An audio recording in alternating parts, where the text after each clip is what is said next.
Good morning, everybody. Thank you very much for the introduction. So my name is Olivier Maronneaud.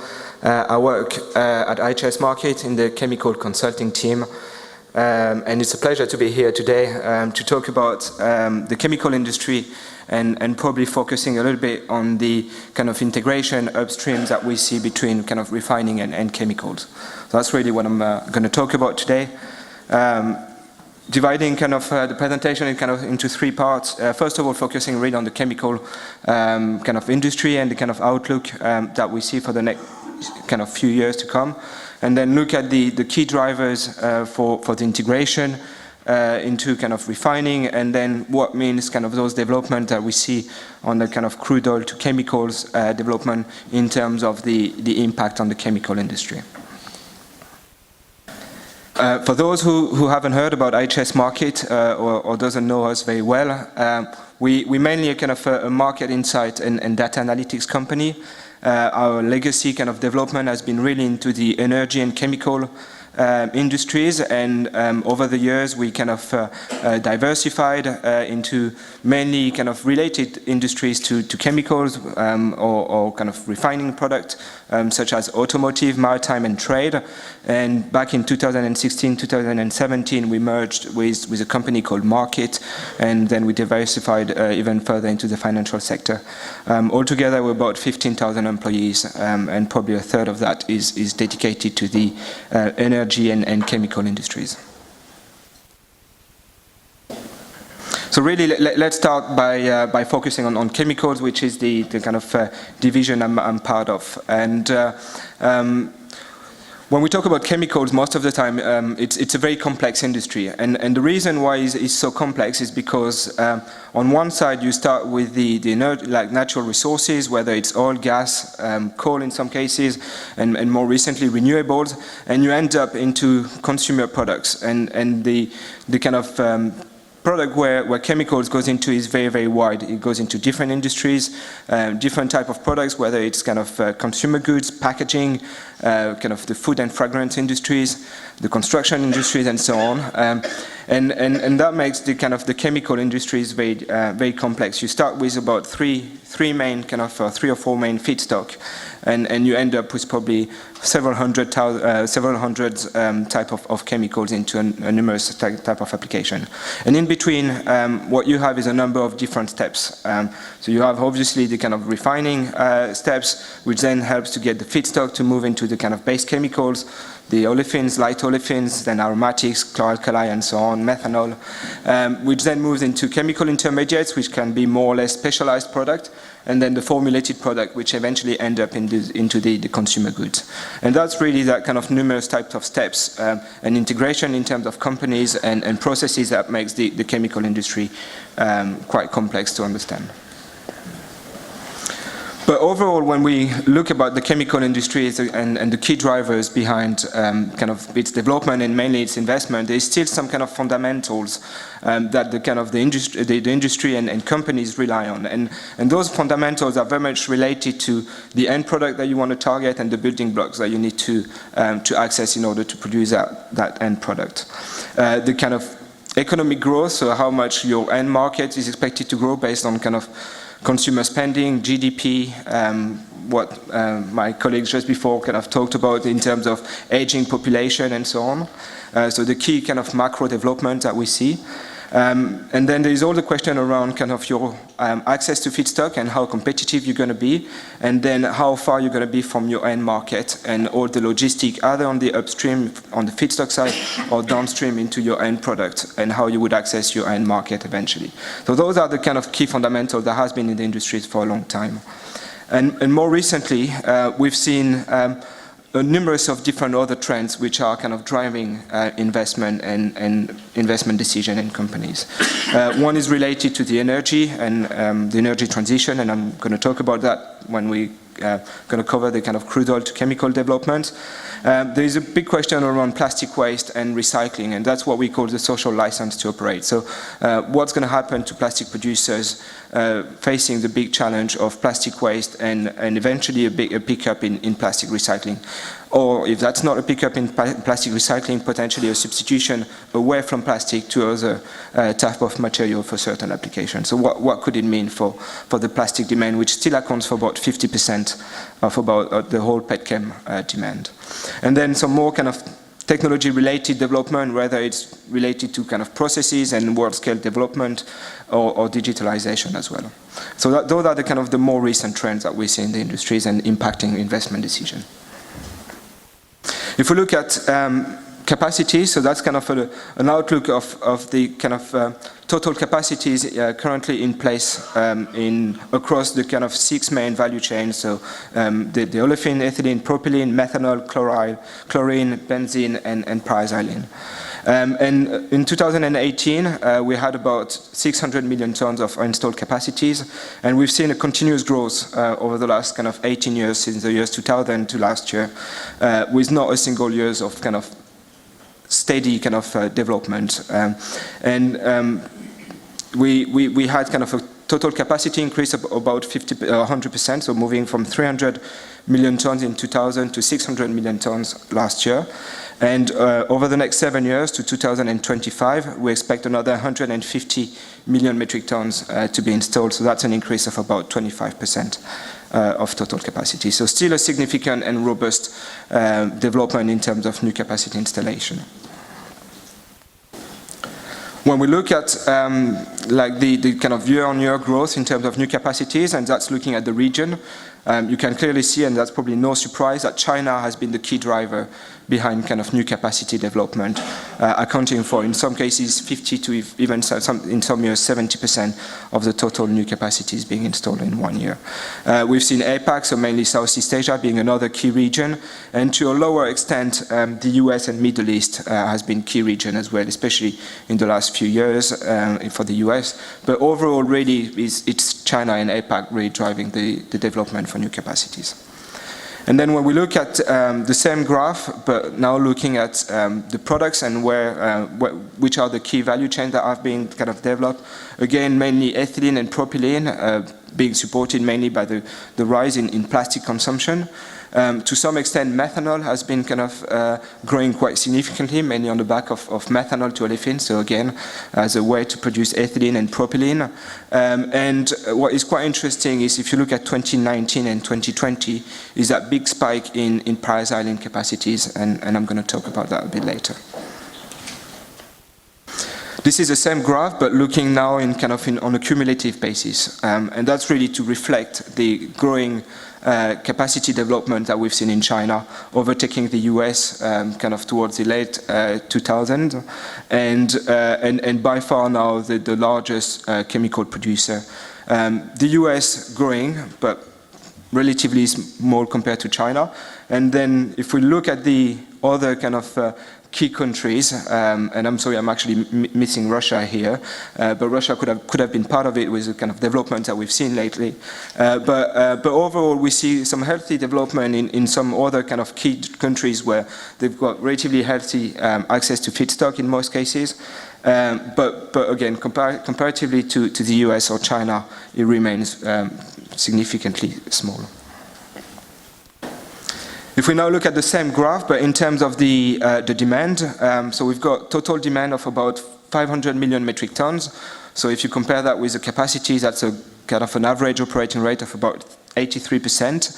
And we've seen, again, a steady kind of demand growth over the last or the last 20 years, except probably during the financial crisis in 2008, 2009.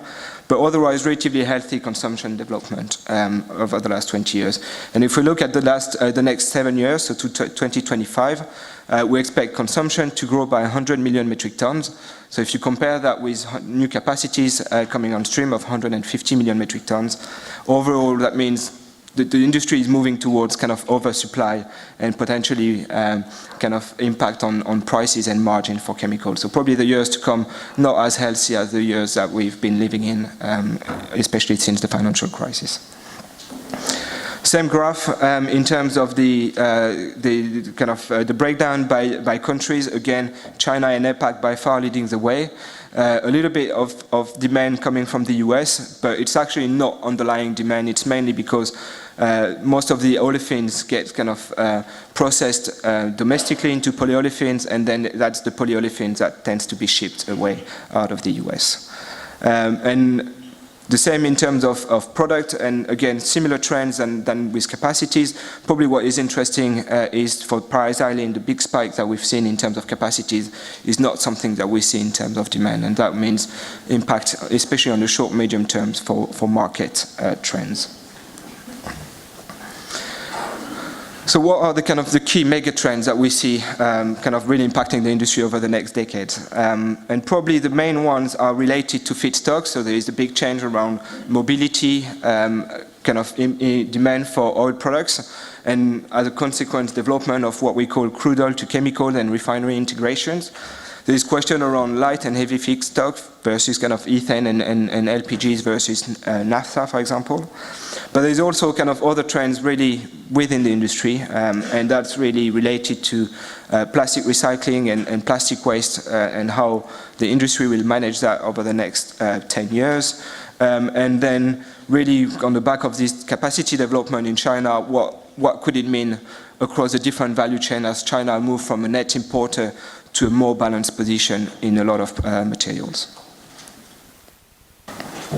So let's now really move on to the refinery integration, crude oil to chemical, and the key drivers behind. And probably one of the main driver is just the demand outlook. And if we look at the refining and oil products, so that's the total demand as we see it at IHS Markit. And in our base case, we expect demand to peak probably in the early to mid 2030s. So probably another 10, 15 years of growth. But after that, we do expect demand to peak, mainly related to the pickup in renewables, the concern around CO2 emissions, and the big change around mobility as well, and electrification of vehicles. If we have a more aggressive scenarios, which tends to look at the key target in terms of CO2 emission, which tends to look at the more aggressive pickup in terms of electrification of the vehicle fleets and so on, that means potentially a peak could be reached by the mid 2020s. So probably in the next eight years or less than that, we could see a peak in terms of oil production. So that's really the key drivers behind the question of downstream integration. And the same in graph, but looking this time on a region by region and on a product by product basis. What we can see is certain regions, as we think, have already reached the peak. So if we look at the OECD consumption, for example, most of those countries have already reached the peak in terms of oil products. And definitely, if we look at Europe, in certain products, and we think about diesel, for example, the consumption have reached a peak last year, and we now expect a continuous decline in terms of diesel consumption in West Europe. So again, really strong fundamentals on the demand side that would tend to look for alternative as a refiner. On the other hand, if we look at chemicals, we've seen a relatively healthy growth over the last 20 years. And chemicals tend to grow, or has been growing at multiple to GDP, something around 1.5 to 2% to 2 times GDP. And going forward, even if we look at the maturity of consumption, even if we take plastic waste and plastic recycling into consideration, we still see demand for chemicals trending towards parity to GDP. We've got GDP estimate globally of about 3%, so that's about 3% year-on-year growth that we expect going forward for chemicals. So still relatively healthy compared to a more pessimistic view on the refined products. And that's really one of the key drivers. Another driver is the economics and the financial behind the integration into chemicals. And that's two charts looking at the performance of petchem versus refining, which has been in certain years more positive towards petchem than the upstream refining product. And then an analysis that my colleagues have done on the refining side, which looks at the different refining capacities, assets, look at the integration, the size of those different units, and look at the performance. And what it clearly shows is that integrated units seems to be more, or performing better, and be more resilient than the standalone refining units. Obviously, we've already seen some kind of integration in the industry, so kind of classic kind of integration from refining to aromatics, in some cases into kind of steam cracker as well, and some kind of back integration of the co-product from the chemical industries kind of going into the refining and being kind of used as a utilities. But overall, what we've seen is those two types of units tend to operate as a standalone unit. So the refining really focuses on optimizing your product mix, and the chemical side is more about kind of supplying your end market and making sure that you fulfill your demand and don't put like an oversupply into the market. But over the years, we've seen that integration growing. So starting with about kind of the simple kind of aromatics and FCC units, with a kind of a chemical conversion rate of about 15%, growing towards more kind of steam cracking and olefin production, and a focus on olefin production with a conversion of 15 to 25%, and that's pretty much where we are at the moment. Then going further into chemical integration with, for example, paraxylene in production focus, and raising the chemical conversion rate of about 25 to 40%. And what we now call kind of crude oil to chemical, which in this case is really a focus around chemical production, with a conversion rate of almost 40 to 80% of your kind of crude input. So what are the implications of those developments that we see and the integration between crude oil and chemicals? Well, at the corporate level, we see the kind of typical oil and gas companies being more and more kind of involved into chemicals. So that's kind of showing the kind of share of petchem integration. And companies such as Sinopec and Aramco, for example, are seeing their share in terms of petchem growing over time. And that's kind of an outlook to 2024. But as we see crude oil to chemical development, we expect that to increase further. Because really the kind of the wave of those crude oil to chemicals units is yet to come. That's a list of 8 different projects that have been announced, mainly focusing on Asia and the Middle East. Some units, the first one, the Angli unit, which focuses on paraxylene production, has been commissioned earlier this year, and most of the other ones are expected to be commissioned in the next few years, or even beyond 2025 in some cases. And what is interesting here is more kind of the size of the unit and the actual kind of chemical production, the conversion rate as a consequence, which is around 40 to 50% and above in some cases, but also the investment, which is significant compared to a typical chemical development. There's kind of 4 main kind of pillar when we look at kind of crude oil to chemicals, and 4 kind of key game changer compared to a typical chemical development. One is the scale. So again, depending on your kind of chemical conversion, but the scale of your chemical output is significant compared to a standard kind of steam cracker, for example. The complexity of your unit, and not just kind of the different processes, but also the complexity in terms of your product output and the diversity of the output that you're going to get, and how companies will handle that kind of complexity in products. The technology, which in itself is not really new, but it's more about combining the technologies and getting the kind of providers together to set up those projects. And then the big question around project execution, and obviously as the units are more complex and the capex is significant, and a much higher capital risk related to it as well. And just focusing on the scale and really the impact on the market. So this is an example of a 20 million metric tons kind of crude capacity unit with different kind of conversion rate to chemicals. So the 50%, that's the SABIC Saudi Aramco announcement that they've made in Saudi Arabia. And if we take that as an example, so the potential output is about 3 million tons of ethylene, almost 2 million tons of propylene, and 0.8 or 0.9 million tons of crude C4s.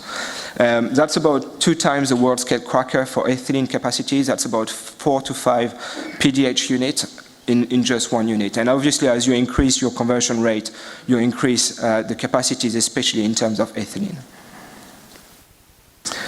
To put that into some kind of context, so when we look at our kind of expected growth on the market, both in terms of demand and therefore in terms of capacities, there is that notion of hypothetical capacities, which is how much new units are required in order to fulfill the demand.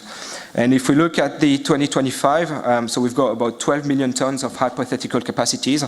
That's about 10 world-scale cracker in terms of ethylene.